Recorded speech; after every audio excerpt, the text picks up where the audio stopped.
Plus les gens le croient. D'ailleurs, celui qui dirige le monde est appelé dans la parole de Dieu le Père du mensonge. Mais la Bible nous parle de vérité. Et écoutez, elle dit ceci en parlant de la vérité. Vous connaîtrez la vérité, et la vérité a un nom, hein. Elle s'appelle Jésus. Vous connaîtrez la vérité, et cette vérité-là de la Bible vous rendra libre. Alors je ne sais pas ce qui vous tient, je ne sais pas ce qui vous accapare le plus dans votre vie, ce que vous n'arrivez pas à vous libérer réellement, parce qu'il y a des choses dans le monde qui sont mauvaises en elles-mêmes et qu'on n'arrive pas à se libérer, au détriment de savoir ce que l'on fait, de ce que ça peut produire. Prenons par exemple un foyer dont l'homme est un homme qui boit. Il sait que jour au jour, le peu d'argent qu'il a ou qu'il gagne, il le boit. Il sait qu'avec ça, sa femme, ses enfants ne sont pas contents. Il sait que quand il boit, il rentre chez lui, et puis il a plus son esprit, et puis il arrive à faire plein de dégâts chez lui. Il le sait. Mais demain, il rebuvra. Et après-demain, aux dépens de son foyer. Parce que, pour quelle raison? Il n'arrive pas à s'en libérer. La Bible nous dit, tu connaîtras la vérité, Jésus, et elle te rendra libre. Il y a aussi des choses dans le monde qui ne sont pas coupables en elles-mêmes, mais que des personnes n'arrivent pas à s'en passer eux-mêmes. C'est plus fort qu'eux. Que vous vouliez ou pas, sans être un mal, ça restera un lien. Et vous savez, les liens les plus solides, c'est ceux qu'on ne voit pas, et qui pourtant existent. Eh bien, le Seigneur est ici ce soir, Amen, et il vous proclame ces belles paroles. Je suis la vérité et je rends libre. Ce que toi tu n'as jamais pu faire, alors le Seigneur voudrait le faire pour toi. Amen. Que Dieu soit béni. Je voudrais vous parler ce soir de l'oubli. Ou quand l'oubli peut nous amener à des choses. Et je voudrais que nous lisions ensemble 2 versets de la parole de Dieu.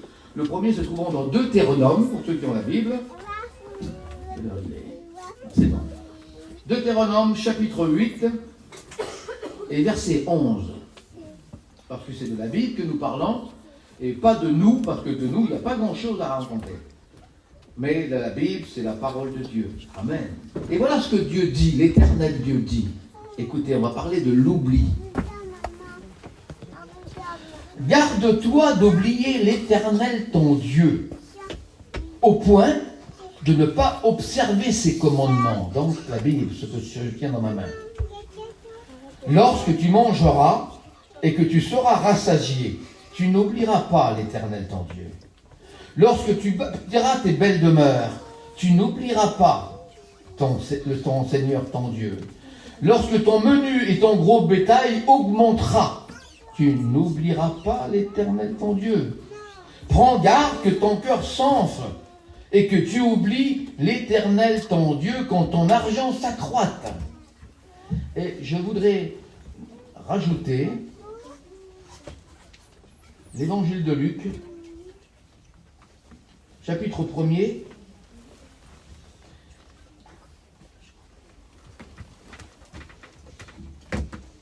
non, c'est pas ce verset-là.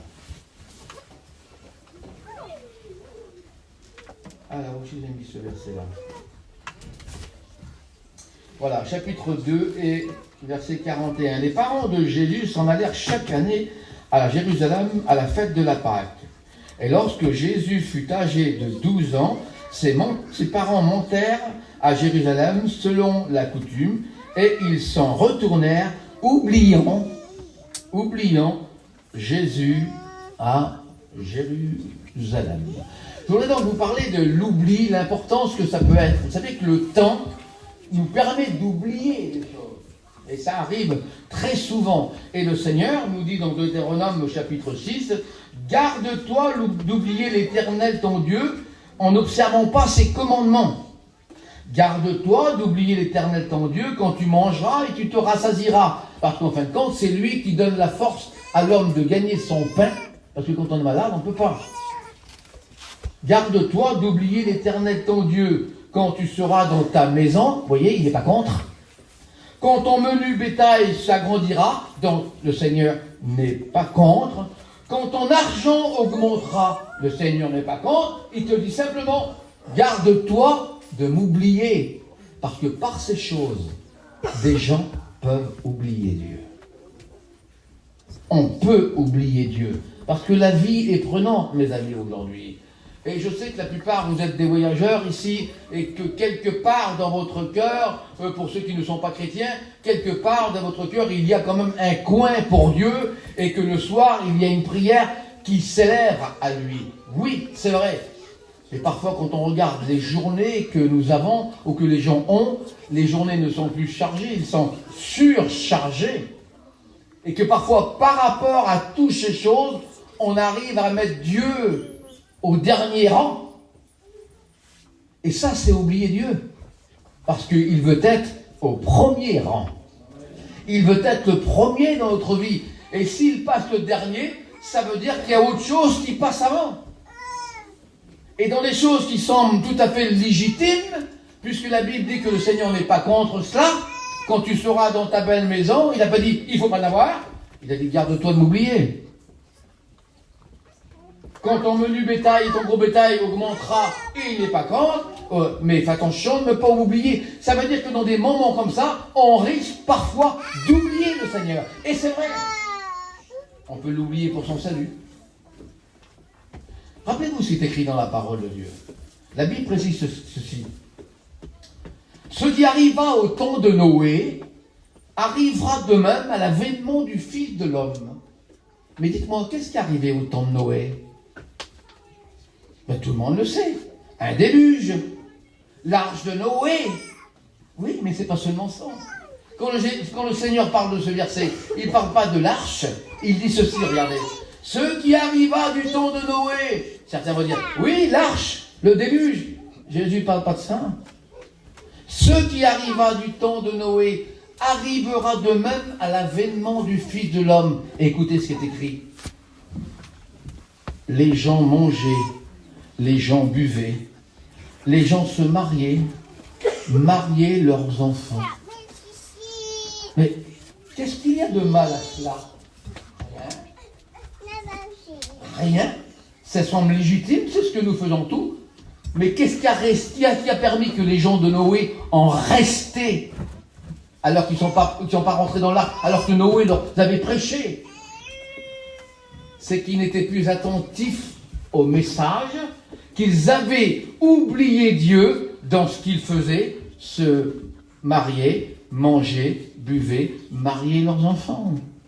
Ce que je voudrais vous faire comprendre, c'est qu'il y a peut-être des choses qui ne sont pas en eux-mêmes péchés, mais le fait de les mettre en avant et d'oublier Dieu, ça vous permet d'être perdus. Ces gens-là n'ont pas été enlevés parce qu'ils n'avaient de yeux que pour les choses de la terre. C'est pour ça que le Seigneur dit dans le verset, quand tu auras ton bétail, ton menu, fais attention de ne pas m'oublier. Je ne suis pas contre que tu l'as, mais à travers ça, tu peux m'oublier. Et les gens de Noé avaient oublié Dieu dans des choses normalisées, légitimes.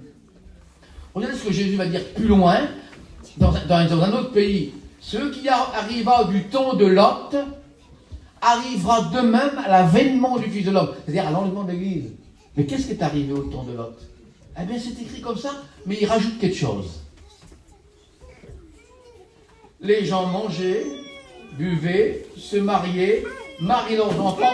Il ajoute deux choses. Ils plantèrent et ils construisèrent. Et ce qui arrivera là au temps de Lot arrivera de même à l'avènement du Fils de l'homme. Ça voulait dire que ces gens-là, à ce moment-là, ne vivaient que pour les choses de la terre. Ils n'avaient de yeux que pour les choses de la terre. Et puis par rapport à ça, ils avaient oublié Dieu. Mes amis, que c'est grave. D'avoir oublié Dieu pour des choses tout à fait éphémères du monde. Le Seigneur n'est pas contre ce que tu as, il est contre que tu l'oublies dans ce que tu as. Et c'est là que ça peut devenir un problème. Regardez ce qui s'était passé pour Joseph et Marie. Nous l'avons lu de Luc chapitre 2, verset 41. Quand Jésus est né parmi ce foyer, Jésus était tout petit. C'était leur premier bébé. Vous vous rappelez de votre premier bébé? Ben vous vous levez la nuit pour le regarder, hein? Vous sentiez cette odeur de bébé que vous avez chez vous, là. Plusieurs fois, vous le preniez. Ben c'était votre bébé, quand c'est le premier. Pour Marie et Joseph, quand Jésus est né, c'était ça. Quand Jésus arrivait à l'âge de 3-4 ans et qu'il a commencé à marcher, et puis qu'il sortait un peu de la maison, et puis qu'il tournait derrière, tout de suite, Joseph, il est où Jésus, il est où? Marie, il est où? Ben, il est là. Oui, oui. Quand Jésus est né, Jésus était partout. Quand Jésus était dans le foyer Jésus était partout. Rappelez-vous quand vous l'avez rencontré pour la première fois. Jésus était partout. Et avec le temps, 12 ans après, ils oublient Jésus. Les années peuvent nous faire oublier Jésus. Et quand Jésus n'est plus dans le foyer, alors il y a dispute. Remarquez, Joseph s'est tourné vers Marie, et quand ils sont revenus et qu'ils n'ont plus vu Jésus avec eux, il a crié sur sa femme. Comme nous, on pourrait le faire. Oh, t'as pas regardé depuis. Elle aurait pu dire, par exemple, mais moi je croyais qu'il était avec toi. Et ils se disputent. Parce que quand il n'y a plus Jésus dans le foyer, il y a la dispute. Ah ouais. On se comprend très mal quand il n'y a pas Jésus dans un foyer. Quand il n'y a plus Jésus dans un foyer, il y a de la froideur. Vous savez, aujourd'hui, on emploie le mot couple pour désigner un homme et une femme. Mais les plus anciens le savent ici. Avant, on n'appelait pas un couple, hein, on appelait un foyer. Et ça faisait allusion à un feu dans une maison. On appelait ça un foyer. Parce qu'en fin de compte, un feu dans une maison, il réchauffe. Un feu, il attire. Ah oui. Un feu, on s'y approche. Et un feu, il éclaire. Et avant, on employait pour désigner un couple, un foyer. Donc, un foyer dont il vit Dieu, il éclaire, il réchauffe, il attire. Mais quand il n'y a plus de Dieu, mes amis, il peut y avoir des foyers frigidaires. Il n'y a que de la froideur qui joue. On essaye bien de sauver la face, mais Jésus n'y est plus. Et là, la dispute s'anime entre Marie et Joseph. C'était toi, mais non, c'est pas moi, non, c'est toi, parce que Jésus n'y est plus.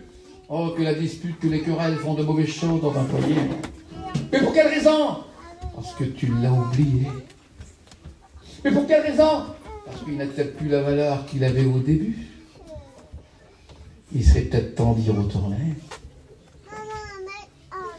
Plus encore, quand ils avaient oublié Jésus, il se trouvait l'angoisse dans le foyer. Nous lisons. Aussitôt que Marie retrouva Jésus au temple, elle dit sur lui, « Nous te cherchions avec angoisse. » Oui, je peux vous assurer, un foyer sans Jésus sera un foyer d'angoisse. Un foyer où il n'y a pas la joie, où il n'y a pas le bonheur, où il n'y a pas la véritable paix. Et je ne sais pas ce que tu vis chez toi, je ne sais pas ce que tu vis à la maison, mais si Jésus n'y est pas, alors tu vis des moments de tristesse. Tu vis des moments où il n'y a pas la joie, parce qu'en fin de compte, sans Jésus, il ne peut pas y avoir la joie. Sans Jésus, il ne peut pas y avoir la compréhension, l'aide, que l'on attend de l'un de l'autre. Sans Jésus, on ne peut pas vivre toutes ces choses-là. Pourtant, tu te dis, j'ai ce qu'il me faut. Il nous montre plus ou moins pas grand-chose. Mais de là à savoir si je suis heureux, s'il y a la joie chez moi, ben peut-être pas oui. Certainement parce qu'il te manque le principal. Il est appelé dans la parole de Dieu, Jésus, le sujet de joie. Je vous annonce une bonne nouvelle, avaient dit les bergers, rappelez-vous, qui sera pour tout le peuple, en parlant de Jésus, un sujet de joie. Mes amis, en dehors de Jésus, il n'y a pas de joie. Vous pouvez avoir la plus belle des maisons. Si Jésus n'est pas à l'intérieur, je peux vous assurer, vous n'aurez pas la joie. Vous pouvez posséder tout ce que les gens du monde peuvent vous offrir, mais si dans votre foyer, il n'y a pas Jésus, il ne peut pas avoir de bonheur, il ne peut pas avoir de paix. Vous savez comment il est appelé dans la parole de Dieu? Le prince de la paix. Alléluia. Le prince de la paix. Et vous pouvez être sûr que si vous invitez Jésus chez vous, étant donné qu'il est la joie et le prince de la paix, alors il entrera dans votre vie et il apportera ce qu'il est. Ce que vous cherchez depuis longtemps dans le monde et que vous n'avez pas trouvé. Dieu vous l'accordera. Certains vont dire, oui, mais enfin, on est dans le monde, il faut bien faire ses affaires. Je ne vous dis pas le contraire. La Bible ne dit pas non plus le contraire. Tu comprends, on vit dans un monde, aujourd'hui, il faut qu'on se paye nos affaires. Oui, c'est normal. La Bible dit, celui qui ne travaille pas ne mérite pas de manger. C'est normal de le faire. Mais n'oubliez pas qu'il n'y a pas que ça, mes amis. Parce que vous savez, il peut exister le nécessaire et l'essentiel. Le nécessaire, c'est de faire ses affaires. Le nécessaire, c'est d'aller travailler le matin. Le nécessaire, c'est que les dames font leurs affaires. Le nécessaire, c'est que le mari fait ses affaires aussi. Le nécessaire, c'est d'avoir un bout de terrain, un bout de camping. Le nécessaire, c'est normal de le faire. L'essentiel, c'est Dieu. L'essentiel, c'est Dieu. Et tu t'es peut-être trop accoutumé du nécessaire, alors qu'il te manque l'essentiel. Et de ce fait, on ne peut pas avoir de joie réellement, malgré ce que tu peux posséder. Il est vrai qu'avec de l'argent, on peut s'acheter une belle maison, mais vous n'achèterez jamais un foyer. Jamais. Il y a quand même des choses dans le monde qu'on ne peut pas se payer, même avec de l'argent. Avec de l'argent, vous pouvez acheter des médicaments, avoir les meilleurs médecins. Vous n'achèterez jamais la santé. Jamais. Évidemment. Avec de l'argent, vous pouvez vous acheter une belle table avec les meilleurs mets. Vous n'achèterez jamais l'appétit. Jamais. Avec de l'argent, aujourd'hui, on peut s'acheter une place au cimetière. Oui. Mais pas au ciel. Jésus vous l'offre gratuitement. Parce que lui a déjà tout payé. Ce que je voudrais vous faire comprendre ce soir, c'est qu'en acceptant Jésus chez vous, vous avez tout à gagner. Ce qu'il demande, c'est que vous ne l'oubliez pas dans ce que vous faites. Et étant donné que Jésus n'était pas, il y avait donc la dispute dans le foyer. Étant donné que Jésus n'était pas automatiquement, l'angoisse s'était installée. Alors vous devez comprendre qu'un foyer comme ça ne peut pas vivre pleinement heureux. Et c'est certainement pas les choses du monde qu'il pourrait les combler. C'est un homme qui a dit ceci un jour, il y a dans le cœur de l'être humain un vide en forme de Dieu. C'est-à-dire, c'est la place de Dieu. Et ça, vous ne le comblerez jamais avec les choses du monde. La Bible appelle ça la pensée d'éternité, que Dieu a mis dans chaque cœur. Vous ne comblerez jamais ce vide. C'est la place de Dieu. Et si vous voulez vivre heureux, il faut que Jésus soit chez vous. Si vous voulez vivre en paix, il faut que Jésus soit chez vous. Si vous voulez être délivré de quelque chose que vous n'arrivez vraiment pas à vous libérer, la Bible nous dit que Jésus, il est venu pour libérer les captifs. Amen. Il est venu pour libérer les captifs. Qu'est-ce qu'ils ont fait? Ils ont recherché Jésus, écrit dans la parole de Dieu. Ils sont retournés. Où c'est qu'on l'a oublié? Là-bas, ils sont retournés. Et la Bible nous dit qu'ils l'ont retrouvé à ce moment-là. Je voudrais vous dire que où vous êtes venus ce soir, vous êtes au bon endroit pour trouver Jésus. Oui, il est là ce soir, amen. Et il est capable de répondre à ton cœur. Il est capable de répondre à tes besoins. Il est capable de résoudre ce que vous n'avez pas essayé de pouvoir résoudre vous-même.